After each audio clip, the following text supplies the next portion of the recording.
Baik, sekarang saya terusin mantan Bupati Purwakarta, Pak Deddy Mulyadi. Apa tanggapannya ini? Ya, terima kasih. Orang Sunda juga. Baik, terima kasih Bang Karni. Orang Sunda itu akrab sekali dengan amplifier. Jadi amplifier. Jadi rata-rata masjid di Jawa Barat, di Banten itu pakai amplifier. Itu pengeras suara atau toa. Mirip ya, jadi toa itu kan di atas besar. Kemudian alat untuk mengaturnya itu besar kecil atau mematikan menghidupnya disebutnya amplifier. Jadi bukan hal yang baru bagi saya kalau yang ujungnya fire itu. Nah, tetapi yang paling penting adalah dalam sudut pandang saya, memang secara umum masyarakat Indonesia itu memiliki kegandrungan sejarah.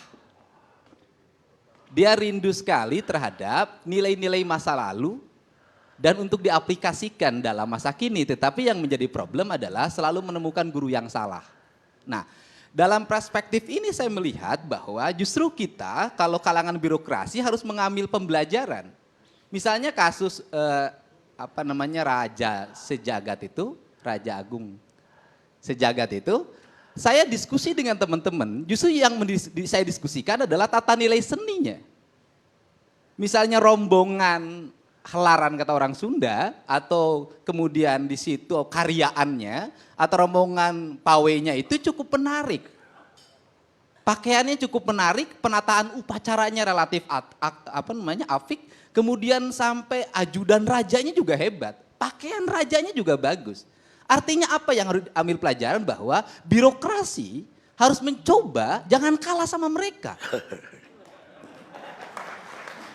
Yang digajinya besar, kemudian bajunya tidak menarik, itu birokrat dari Senin sampai Jumat itu. Upacaranya tidak menarik, tidak menjadi tontonan.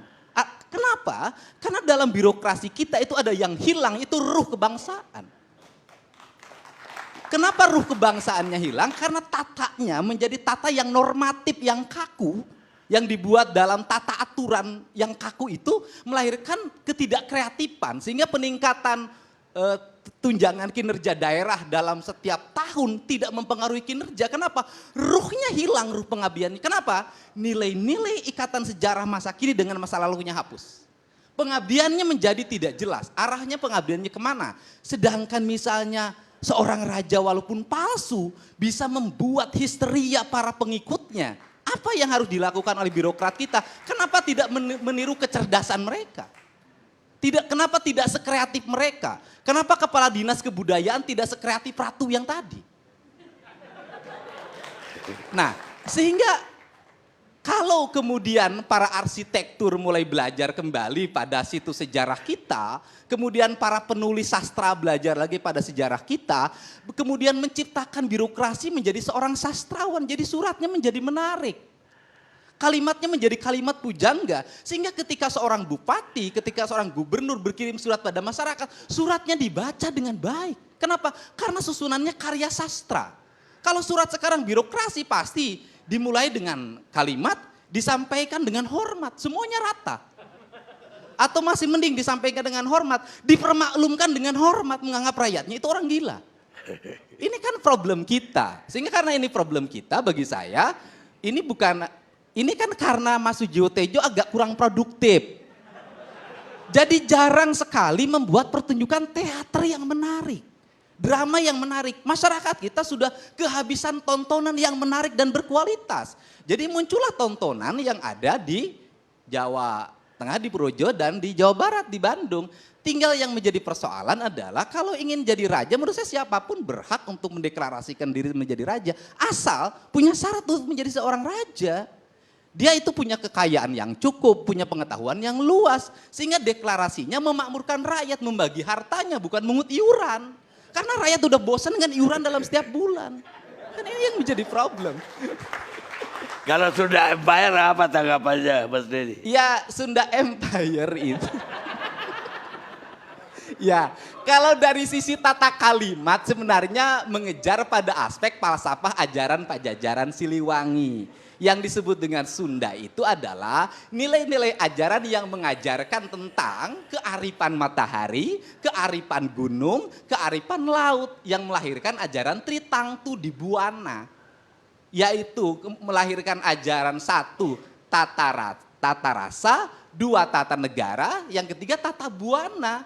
Dan itu sebenarnya ajaran lingkungan di mana manusia Sunda itu menganut pasapa, papat, kalima panca, bersatunya diri dengan kesemestaan.